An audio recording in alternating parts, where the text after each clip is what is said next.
नदीचं पात्र जे हे वेढलेलं आहे. आता वेढलेलं असल्यामुळे काय होतं की जेव्हा इथून हे पाणी येत असतंय, आता असं समजून घ्या की हे अशा प्रकारचं एक फनेल लाईक स्ट्रक्चर झालेलं आहे. आलं लक्षात? इथून मोठ्या प्रमाणात पाणी येतं आणि इथे नॅरो चॅनल ज्यावेळेस होत असतो त्यामुळे काय होतं की अचानक पाण्याचा जो ओघ येत असतोय तर नॅचरली ते पाणी ड्रेन होण्यासाठी तिथे पुरेशी जागा उरत नाही. उंचीमध्ये खूप तफावत आपल्याला बघायला मिळते, कारण ज्यावेळेस तिबेटच्या पठारी भागाकडून ज्यावेळेस ही नदी येत असते तर तो भाग आहे साधारण 4000 मीटर उंचीचा, आणि जेव्हा ही नदी आसामकडच्या भागामध्ये आसामच्या खोऱ्यामध्ये येत असते तर त्यावेळेस ही समुद्र सपाटीपासूनची उंची जी आहे ही 100 ते 150 मीटर आहे. आणि दुसरी अजून एक गोष्ट की हा जो रिजन आहे हिमालयाजवळचा हा आपल्याला सेस्मिक झोन नंबर 5 मध्ये येत असतो, म्हणजे भूकंप प्रवण क्षेत्र तीव्र झोन आहे. त्यामुळे इथे काय होतं की भूकंपाचे झटके ज्यावेळेस येत असतात त्यावेळेस इथे नदीचे तळ जे हे वर येतात किंवा लँडस्लाइड्स इथे बऱ्यापैकी घडून येत असतात. Hello all of you guys, welcome back to PW platform. मी दुर्गेश मकवान, आपल्या सगळ्यांचं मनपूर्वक स्वागत.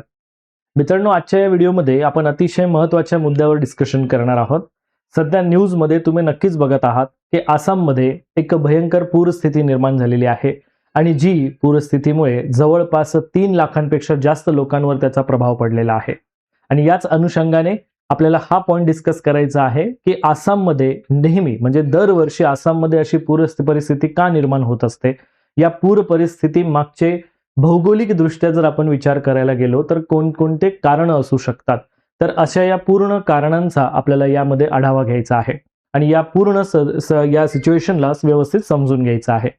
तर मित्रांनो, सगळ्यात फर्स्ट ऑफ ऑल आसाममध्ये आपल्याला जी ब्रह्मपुत्रा नदीचं खोरं बघायला मिळत असते, तर रिसेंटली आता आपल्याला 27 जुलैच्या पॉइंट ऑफ व्ह्यूने जर आपण बघितलं तर अतिशय महत्वाचा अचानक एक फ्लॅश फ्लड सारखं स्वरूप या नदीला आपल्याला प्राप्त झालेलं दिसतंय. आणि या अचानक आलेल्या पुरामुळे देखील आपण बघू शकतो की आसाम मधलं जनजीवन विस्कळीत आहे. 3 लाखांपेक्षा जास्त लोकांवर याचा प्रभाव पडलेला आहे.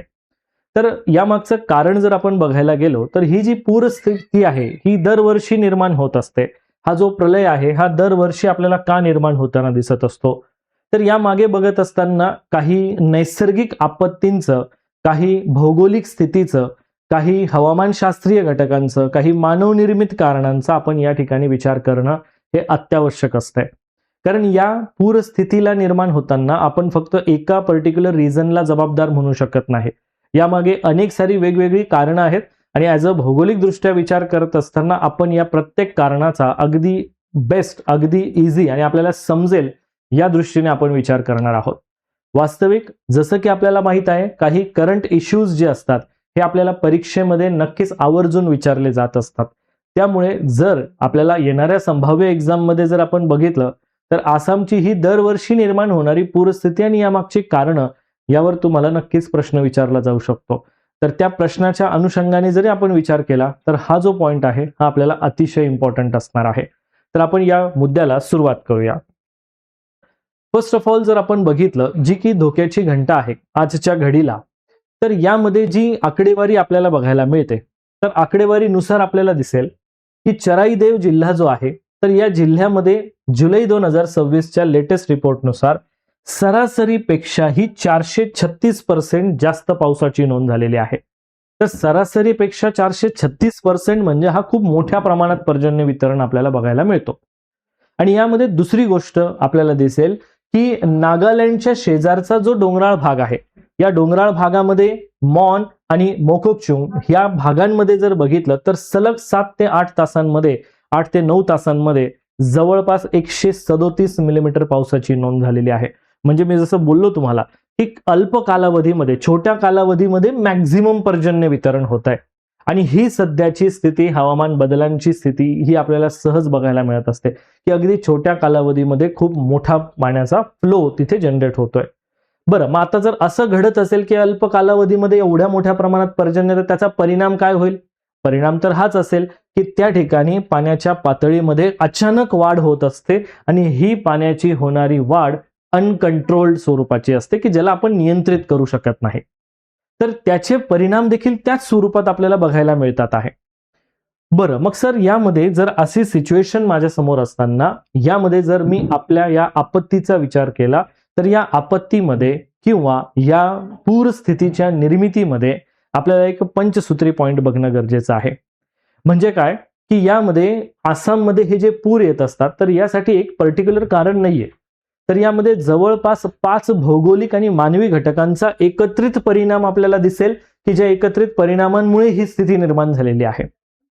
मग सर हे 5 पॉइंट नेमकं कोणकोणते येत असतात, तर यामध्ये तुम्हाला दिसेल भौगोलिक रचना, ज्याला टोपोग्राफी आपण बघतो, म्हणजे प्राकृतिक भूगोल आपल्याला बघायला मिळेल की तिथल्या भौगोलिक स्वरूपामुळे तिथे अशी स्थिती निर्माण होते. हवामानशास्त्रीय घटक आहेत, कारण का की क्लायमेटिक स्ट्रक्चर पण खूप सारं आपल्याला चेंज होताना तिथे दिसत असते, म्हणजे अतिवृष्टी होण्याची रचना तिथे दिसते. भूगर्भशास्त्रीय कारण पण आहे, जिओलॉजिकल रिझन पण आपल्याला बघावे लागतात यामध्ये. आता तुम्ही बघा, जसं मी बोललो की एक्झामच्या दृष्टीने जरी तुम्हाला विचारलं जाईल तर एक थ्रूआउट विचार या ठिकाणी आपण करतोय की geological factor, climatic factor, topographical factor, त्याच्यानंतर हायड्रोलॉजिकल फॅक्टर, बरोबर की नाही, त्याच्यानंतर मानवी अँथ्रोपोजेनिक कॉजेस, की मानवी हस्तक्षेप सुद्धा यामध्ये कारणीभूत आहे. तर मग आपल्याला ह्या संपूर्ण घटकांना जरा व्यवस्थित लक्षात घेणं हे आपलं महत्वाचं काम असेल. मग आपण एक काम करूया, या 5ही घटकांना सविस्तर बघूया. यातला सगळ्यात पहिला आणि मुख्य भाग जर आपण बघितला तर या भागामध्ये, म्हणजे जिथे ब्रह्मपुत्रा नदीचं क्षेत्र येत असतंय, तर यामध्ये जनरली आपल्याला दिसेल की उंचीमध्ये खूप तफावत आपल्याला बघायला मिळते. कारण ज्यावेळेस तिबेटच्या पठारी भागाकडून ज्यावेळेस ही नदी येत असते तर तो भाग आहे साधारण 4000 मीटर उंचीचा, आणि जेव्हा ही नदी आसामकडच्या भागामध्ये, आसामच्या खोऱ्यामध्ये येत असते तर त्यावेळेस ही समुद्र सपाटीपासूनची उंची जी आहे ही 100 ते 150 मीटर आहे.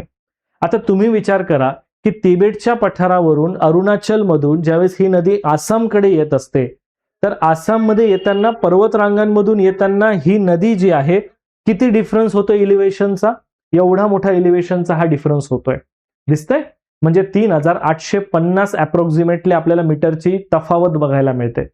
आता या तफावतीमुळे काय होईल की तीव्र उतारामुळे इथे पाण्याचा वेग जास्त असतोय, आणि ज्यावेळेस या सपाट भागामध्ये हे पाणी येत असतंय तर ते आजूबाजूच्या प्रदेशांमध्येही मोठ्या प्रमाणात पसरत असतंय. आलं लक्षात? कारण का की उतारावरून वेगाने येणारं पाणी ह्या सपाट भागामध्ये आलं की ते आजूबाजूच्या संपूर्ण प्रदेशामध्ये विस्तृत पसरत असतंय, जसं की या ठिकाणी तुम्ही बघू शकतात. जसं की ज्यावेळेस ब्रह्मपुत्रा नदी वरतून येते आहे, तर वरतून येताना जसं मी बोललो की तिबेटकडच्या भागातून जेव्हा ही आसामकडच्या या रिजनमध्ये येते तर ह्या रिजनमध्ये अचानक तिचा जो वेग आहे हा आपल्याला जास्त बघायला मिळतो, आणि त्यात या भागामध्ये समुद्र सपाटीपासूनची उंची कमी आहे ना, त्यामुळे हे पसरट भाग असल्या कारणाने आजूबाजूच्या भौगोलिक क्षेत्रामध्ये पूर्ण पाणी जे आहे हे आपल्याला थोडं विस्तारित स्वरूपामध्ये पसरताना दिसत असतं.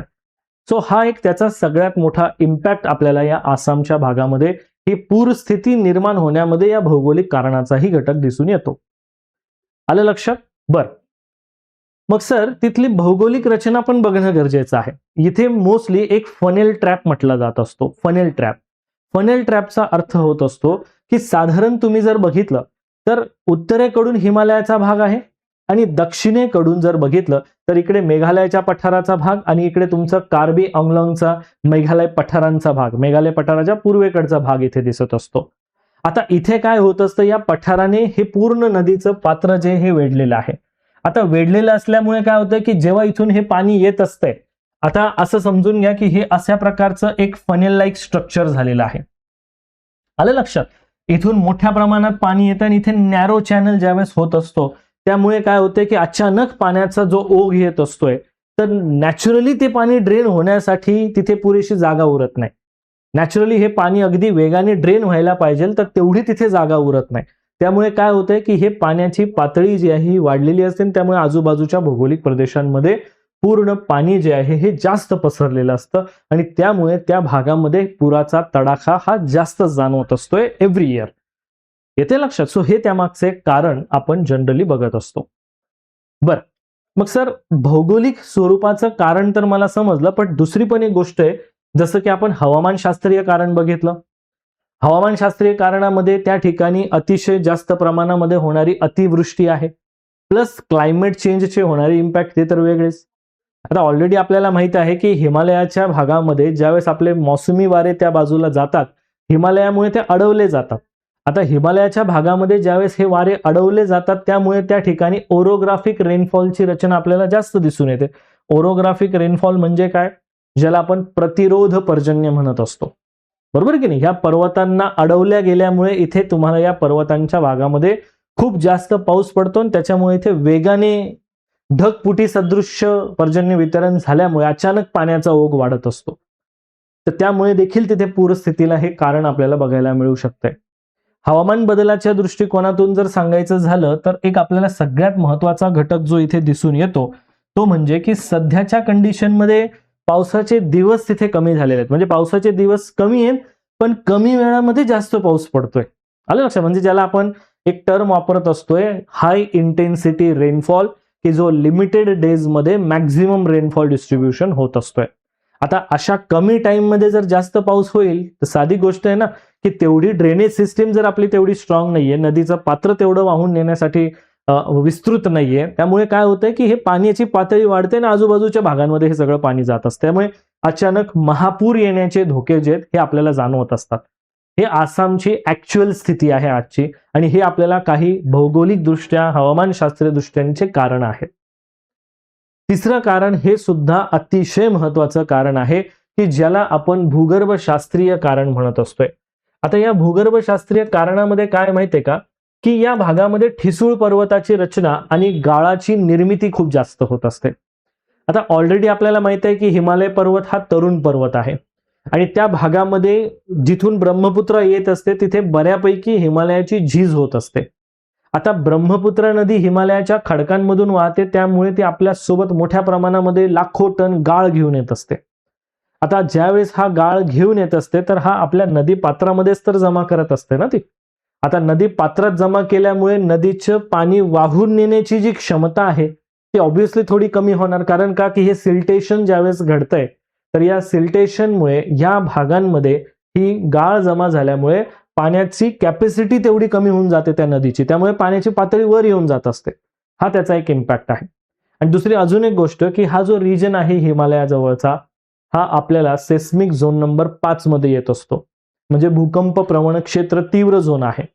त्यामुळे इथे काय होतं की भूकंपाचे झटके ज्यावेळेस येत असतात त्यावेळेस इथे नदीचे तळ जे हे वर येतात किंवा लँडस्लाइड्स इथे बऱ्यापैकी घडून येत असतात. लँडस्लाइड झाल्यामुळे जो मलबा जो गाळ त्या नदी पात्रामध्ये जेव्हा ऍड होत असतो त्यामुळे पण नदीचं वाहण्याचा वेग किंवा वाहण्याच्या मार्गामध्ये अडथळा निर्माण होत असतो आणि तो अडथळा झाल्यामुळे फ्लो जो आहे नदीचा हा व्यवस्थित जात नाही. आता जसं की ही ब्रह्मपुत्रा नदी आहे, या नदीमध्ये बघा किती गाळ साचलेला आहे. त्यामुळे नदीची पाण्याची वाहून नेण्याची कॅपॅसिटी या गाळामुळे तर कमी झाली आहे ना. आणि त्यात पॉइंट असा आहे की ब्रह्मपुत्रा नदीला 50 पेक्षा जास्त उपनद्या आहेत. त्याच्यामध्ये सुबानसिरी आहे, मानस आहे, दिसांग आहे, त्याच्यानंतर दिहांग आहे. आलं लक्षात? अशा अनेक साऱ्या नद्या आहेत. त्याच्यामुळे काय झालंय की या गाळामुळे नदीची जी होल्डिंग कॅपॅसिटी आहे, पाणी धरून ठेवण्याची क्षमता ही कमी झालेली आहे किंवा पाणी वाहून नेण्याची क्षमता कमी झालेली आहे असं आपण म्हणतो. त्यामध्ये यामध्ये अजून एक गोष्ट आपल्याला दिसते की नदीचं स्वरूप कसं आहे. आता जर तुम्ही ब्रह्मपुत्रा नदीचं स्वरूप बघितलं ना तर ते तुम्हाला असं बघायला मिळत असते की या नदीला अनेक वेगवेगळ्या नद्या येऊन मिळत असतात. आलं लक्षात? याला ब्रेडेड चॅनल म्हणत असतो आपण, ब्रेडेड चॅनल. आता एका सरळ रेषेमध्ये हा नदी प्रवाह न जाता अनेक उपप्रवाहांमध्ये ही नदी जी आहे ही विभागली गेलेली दिसते. बघा दिसते का तुम्हाला? एक असा सलग प्रवाह जात नाहीये याच्यामध्ये, तुम्हाला बघा अशा वेगवेगळ्या म्हणजे धाग्यांसारखी रचनेमध्ये तुम्हाला जाताना दिसेल. आलं लक्षात? सो हा जो नदीचा प्रवाह आहे हा या प्रमाणात जात असतो. त्यामुळे किनारी भागांची पण धूप होत असते. हा अजून एक पॉइंट येत असतो यामध्ये की ही सगळी स्ट्रक्चरल रचना बघताना उन्हाळ्यामध्ये सुद्धा या नद्यांना पूर येतात. कारण हिमालयामध्ये उन्हाळ्यात जेव्हा बर्फ वितळतो तर ते वितळलेला पाण्याचाही फ्लो खाली येत असतो आणि सेम टाइम जर समजा उन्हाळा संपल्यानंतर लगेचच मान्सून येतो, मान्सूनचाही पर्जन्य वितरण होत असते. त्यामुळे इथे पाण्याचा डिस्चार्ज होण्यासाठी दोन्हीही पद्धतीने पाण्याचा ओघ किंवा पाण्याचा जो फोर्स आहे हा वाढलेला असतो आणि तेवढ्या वेगाने पुढे पाणी जात नाही. आलं लक्षात? कारण सखल भाग येतो ना डायरेक्टली आणि सखल भागातून पाणी जाताना ते पसरट भागातून जाते, आजूबाजूच्या संपूर्ण क्षेत्रामध्ये पसरते आणि म्हणून हे पण एक कारण आपल्याला दिसतंय की तिथे मोस्टली नदीच्या या प्रवाह मार्गामुळे सुद्धा आपल्याला पूर सदृश्य स्थिती बघायला मिळते. पाचवं सगळ्यात महत्वाचं आणखी एक कारण आपल्याला दिसतंय की ज्यामध्ये मानवी हस्तक्षेप आपण म्हणत असतो. या नदीचा पुराचा तडाखा बऱ्याचशा गावांना होऊ नये यासाठी तिथे बऱ्याचशा ठिकाणी तटबंदी केलेली आहे, ज्याला आपण एम्बार्कमेंट म्हणत असतो. आता हे सुद्धा बरेचसे जुने झालेले आहेत, त्यामुळे तेही कमजोर झालेले आहेत. आता पाण्याचा एवढा स्टीप फ्लोर्स, म्हणजे जेव्हा तीव्र उतारावरून येताना एवढा पाण्याचा पॉवरफुल वेग असतोय, त्यामुळे हे एम्बार्क्समेंट जे हे सहज तुटून जातात. आलं लक्षात, हे सहज तुटतात आणि हे तुटल्यामुळे मग गावात पाण्याचा प्रवेश होत असतो आणि ज्यामुळे आपण त्या गावांमध्ये झालेला अचानक फ्लॅश फ्लड बघत असतो. दुसरी गोष्ट की तिथे पाणथळ प्रदेशांचं पण नुकसान खूप मोठ्या प्रमाणामध्ये झालेलं आहे. जे काही वेटलँड्स आपण बघत असतो, तर या वेटलँड्सचंही खूप मोठ्या प्रमाणात नुकसान तिथे झालेलं आहे. सोबत धरणांमधला विसर्ग, डोंगराळ भागामध्ये जलविद्युत प्रकल्पांमधून सुरक्षेसाठी जो फ्लो सोडला जात असतो, तर तो फ्लो सोडल्यामुळे, अचानक पाणी सोडल्या गेल्यामुळे काय होतं की काही जवळपासच्या भौगोलिक भागांमध्ये पण पूर स्थिती निर्माण होत असते. सो हे यामागचे काही मानवनिर्मित पण कारण आहेत. म्हणून वारंवार तुम्हाला एक गोष्ट बघायला मिळते की आसाममध्ये अगेन अँड अगेन दरवर्षी तुम्हाला पूरस्थिती जी आहे ही तयार होताना दिसतच असते आणि त्या मागचे हे पर्टिक्युलर कारण आपण अगदी टेक्निकली समजून घेणं हे ऑलवेज आवश्यक असते. आणि आय होप की तुम्हाला या पूर्ण कारणांचा एक आढावा इथे व्यवस्थित समजलेला आहे. आता या बेसिसवर एक तुम्हाला जनरली आपल्या परीक्षेसाठी कसा प्रश्न येऊ शकतो त्याचाही एक आवाका मी तुम्हाला सांगून देतो. आलं लक्षात, परीक्षेसाठी मॉडेल क्वेश्चन्स कसा येऊ शकतो. जसं की आता आसाममधील पुराची समस्या ही केवळ एक नैसर्गिक आपत्ती नसून तिथल्या गुंतागुंतीच्या भौगोलिक रचनेचा आणि हवामान बदलाचा एक संयुक्त परिणाम म्हटला जातो. या विधानाचा संदर्भ घेत आसामच्या पुराच्या प्रमुख कारणांचं विश्लेषण करा आणि त्यावर मात करण्यासाठी अल्पकालीन आणि दीर्घकालीन उपाययोजना सुचवा. सो 15 गुणांसाठी 250 शब्दांमध्ये तुम्हाला या प्रश्नाचा आन्सर लिहायचा आहे. मी तुम्हाला एक सरावासाठी प्रश्न पण दिलेला आहे, कारण या गोष्टीवर अशा प्रकारे प्रश्न येऊ शकतात, अशा प्रकारे आपल्याला या टॉपिकला डील करावं लागत असतं. त्यामुळे मला वाटतं की आसामची ही जी पूरस्थिती आहे ही आपल्याला हवामानदृष्ट्या, भौगोलिकदृष्ट्या आपल्या सिलेबसच्या पॉईंटशी निगडीत आहे आणि त्यामुळे याचा आपण अभ्यास हा व्यवस्थित केलाच पाहिजे. सो आय होप सो मित्रांनो की हा व्हिडिओ तुम्हाला व्यवस्थित समजलेला असेल. तुम्ही सर्वांनी कमेंट सेक्शनमध्ये मला नक्कीच सांगा की या व्हिडिओच्या माध्यमातून तुम्हाला आसामच्या पूरस्थितीचा जो आपण आढावा घेतला त्यामागची जी कारणं आपण या ठिकाणी समजून घेतली, तर हा संपूर्ण व्हिडिओ तुम्हाला कसा वाटला याबद्दल तुम्ही तुमचा व्हॅल्युएबल फीडबॅक कमेंट्समध्ये नक्कीच द्या. So all of you guys, अशाच प्रकारे आपण इंटरेस्टिंग व्हिडिओज आणखी घेऊन येत जाणार. So thank you so much. चॅनलला सबस्क्राईब करायला विसरू नका. थँक्यू. जय हिंद.